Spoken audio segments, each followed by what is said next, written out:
Halo semua, nama aku Daniel dan di video kali ini kita akan kembali membahas seputar Bitcoin. Kalau misalnya kamu ikutin perkembangan harga Bitcoin, belakangan Bitcoin itu ada naik dikit dan ranging dikit di antara harga 85 sampai 87 ribuan, tapi dia ada turun lagi dan belakangan ini market sedang koreksi lagi ya, men. Nah, mungkin teman-teman ada yang udah mulai khawatir lagi, ada yang udah mulai panik lagi, takut Bitcoin harganya drop lebih rendah lagi. Tapi di sini yang perlu aku ingetin ke teman-teman adalah sebaiknya kita nggak perlu panikan, tapi momen seperti ini kita bisa gunakan untuk nge-staking lebih banyak Satoshi lagi ya. Kalau kamu lihat di satu meme ini, menurut aku ini adalah hal yang menarik banget, di mana sebenarnya para Bitcoiner itu dia bisa bahagia dalam kondisi apapun. Yang pertama, pada saat number go up atau pada saat harganya naik, kita bakal senang karena kita punya posisi. Tapi nggak hanya pas market hijau doang, kalau misalnya market lagi merah, market lagi koreksi, kita juga bisa tetap senang karena kenapa? Karena artinya kita punya kesempatan untuk beli lebih banyak lagi Bitcoin. Maka di sini ditunjukin Bitcoiner itu selalu senang dalam segala kondisi. Kemudian di sini ada game teori, di mana negara udah mulai ngakumulasi, company mulai akumulasi, perusahaan akumulasi, institusi akumulasi, kita juga bakal senang. Tapi pada saat Bitcoin itu ada masalah, contohnya waktu itu pernah Bitcoin di-ban nih, contohnya di Cina di-ban. Tapi kita pun nggak khawatir, kita tetap happy karena pada akhirnya semuanya nanti juga akan mengadopsi Bitcoin. Belakangan ini aja teman-teman bisa lihat, Cina juga udah mulai mempersiapkan sesuatu, walaupun mungkin belum secara official dibilangnya, men. Maka di sini you guys really celebrate anything? Yes. Ini benar banget, kita para Bitcoiner senang dalam segala kondisi. Itulah mindset yang perlu kita miliki. Nah, berikutnya aku juga perlu ingetin ke teman-teman lagi, mungkin aku udah sering bilang ini, pada saat kamu lagi bear market seperti ini, dan kamu lagi ada FUD banyak banget di luar sana, dan kamu beli terus Bitcoin, nanti pada akhirnya kamu akan menikmati. Pada saat nanti Bitcoin harganya udah naik, misalnya Bitcoin ke 120, Bitcoin 150, bahkan ke 200 ribu, kamu akan mendapatkan profit yang udah lumayan oke ya, men.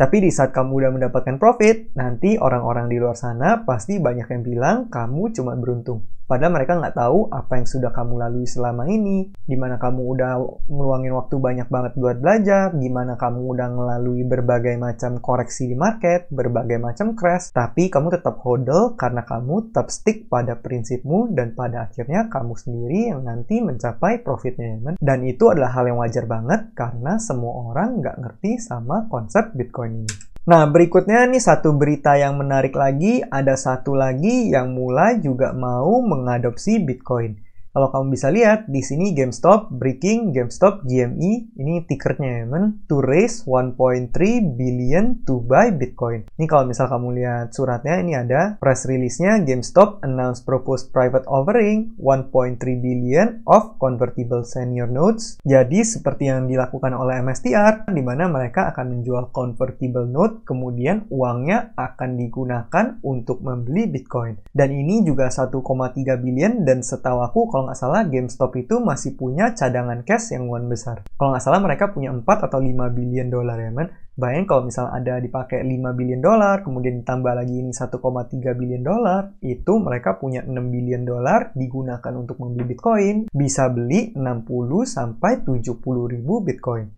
Dan seperti yang teman-teman ketahui, kalau misalnya mereka udah punya Bitcoin sebanyak itu artinya mereka berpotensi untuk menjadi perusahaan kedua pemegang terbanyak Bitcoin. Karena seperti yang kita ketahui, nomor satunya udah pasti MSTR, Michael Saylor, udah pegang 506 ribu Bitcoin per video ini dibuat. Tapi ya mungkin pada saat video ini tampil udah nambah lagi pasti, karena mereka setiap minggu selalu beli banyak banget. Nah, tapi itu bikin GameStop itu bisa di posisi kedua, dengan posisi udah lebih dari Marathon holdingnya, man. Setahu aku Marathon tuh punya sekitar 50 ribuan, teman-teman boleh coba cek. Nah, kalau GameStop ini menggunakan semua dananya untuk ngebeli Bitcoin, itu Bitcoin mereka bisa jadi posisi nomor 2. Dan mereka bisa jadi company terbesar nomor 2 yang menganut Bitcoin standar. Dan sebenarnya ini nggak cuma terpaku pada GameStop, masih banyak lagi company lainnya. Kalau teman-teman tahu, Tesla itu juga udah punya Bitcoin, kemudian Rumble juga kemarin udah membeli Bitcoin.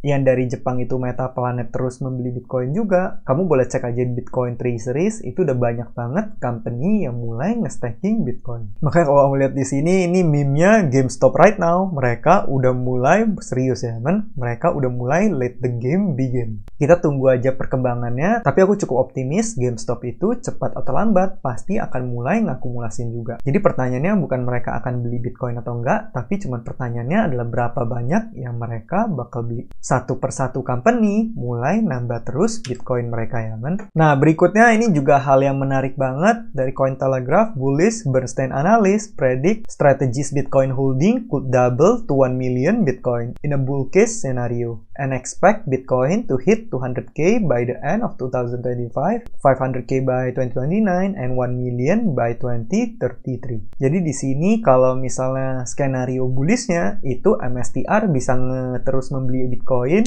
dan bahkan posisi mereka bisa mencapai 1 juta Bitcoin ya teman. Kalau menurut aku pribadi sebenarnya itu nggak mustahil dicapai, apalagi seperti yang kita lihat mereka belinya itu agresif banget dan mereka itu pakai banyak cara. Kemarin udah coba launching STRK, sekarang udah ada lagi yang namanya STRF. Nanti aku bakal jelasin apa yang di AIM. Tapi di sini yang dibilang oleh analis dari Bernstein, itu mereka bilang Bitcoin itu bisa sampai 200.000 di 2025, 500.000 2029, dan 1 juta dolar di 2033. Jadi sebenarnya 1 juta itu bukan angka yang mustahil, cuman masalah kapannya aja kan. Dan terlepas itu mau nyampainya kapan, 2033, 2035, menurut aku pribadi kalau dari posisi sekarang aset kita bisa 10x dalam waktu kurang dari 10 tahun aja, menurut aku itu udah pertumbuhan yang oke banget. Apalagi buat temen-temen yang mungkin alokasinya besar banget ke Bitcoin ya. Itu porto kamu bisa bertumbuh sangat luar biasa. Ini juga dari Brandon Thorpe lumayan bagus. Your 60k card drop to 20k in 5 years. Your 60k Bitcoin will 3x in 5 years. One is rotting in your driveway, the other is your escape plan. Don't mess it up. Di sini dia bandingin kalau kamu beli mobil seharga 1 miliar, mungkin dalam waktu 5 tahun mobilnya tinggal 300 juta, tinggal 400 juta. Tapi kalau kamu beli Bitcoin seharga 1 miliar, itu posisi kamu bisa aja jadi 3 miliar dalam 5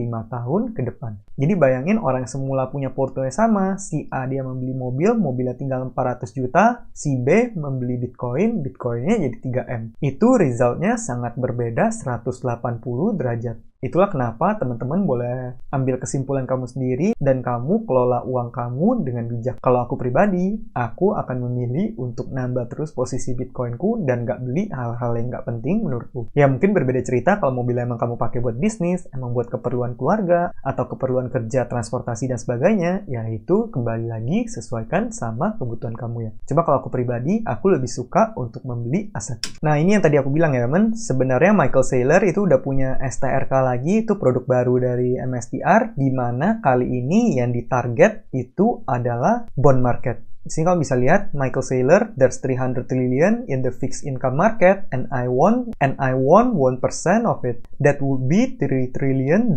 He's never stopping. Jadi kalau misalnya teman-teman lihat di grafik persebaran aset, itu kan ada 300 triliun dolar dalam bentuk bond. Nah, inilah market yang diincar Michael Saylor. Michael Saylor targetin dia bisa dapat 1% dari 300 triliun dolar market bond itu aja. Kalau dia bisa ambil 1%-nya itu 3 triliun. Kalau misalnya dia punya 3 triliun dolar aja, dia udah bisa gunakan lagi untuk membeli jutaan Bitcoin. Dari sini teman-teman lihat ya, Michael Saylor aja nggak berhenti untuk mengakumulasikan Bitcoin terus. Terus kemarin di salah satu conference, kalau nggak salah di Blockchain Summit, beliau juga bilang ini market cap Bitcoin bisa aja suatu hari menembus 500 triliun dolar. Kamu bisa lihat video yang satu ini ya, men. Dollars of capital are flowing into the network. It's going to go from 2 billion to 20 billion to 200 billion to 2 trillion to 20 trillion to 200 trillion. And when it gets to 200 trillion, it'll chop along at plus 20% to eventually 300, 400, 500 trillion dollars. And where is that capital going to come from? It's going to come from Russian real estate. It's going to come from Chinese private equity. It's going to come from everything in Africa, everything in South America. You have capital flowing from foreign financial and physical assets to Bitcoin. You have capital flowing from 20th century assets to Bitcoin. Capital is going to flow from the 20th century to the 21st century. It's going to flow from physical to digital. It's going to flow from currency-based derivatives to a digital commodity derivative. Nah, dari situ teman-teman bisa lihat ya, Michael Saylor bilang suatu saat market cap Bitcoin bisa sampai 500 triliun, dan kalau misalnya teman-teman tanya dananya dari mana, yaitu dananya ngalir dari semua market, dari semua perputaran aset yang ada di dunia ini. Termasuk dari bond market, dari mungkin nanti equity market, dari nanti properti ada juga yang dipindahkan, dari yang pegang komoditi lain juga digunakan untuk membeli Bitcoin. Pada akhirnya nanti semua bakal masuk ke Bitcoin, dan kalau misalnya Bitcoin bisa menyerap sebagian dana tersebut aja, Bitcoin itu bisa bertumbuh menjadi 500 triliun dolar di masa depan yang lalu. Bitcoin bisa bertumbuh menjadi 500 triliun dolar di masa yang akan datang. Dan sekarang market cap-nya masih sekitar 1, sekian triliun. Artinya Bitcoin potensinya masih luar biasa banget untuk bertumbuh di masa depan. Masih bisa tumbuh banyak banget. Itulah kenapa aku rekomendasi teman-teman untuk paling nggak setidaknya menggunakan sebagian uangmu untuk membeli Bitcoin. Ini salah satu intermezzo aja, nanti Michael Saylor seperti ini ya kan. Pada saat tahun 2040, di saat Bitcoin udah mahal banget, karena kecintaannya sama Bitcoin, dia bakal bilang, I'm not fucking selling. Pada akhirnya nanti 2040 juga dia nggak bakal lepas Bitcoinnya, MicroStrategy nanti udah bisa menjadi perusahaan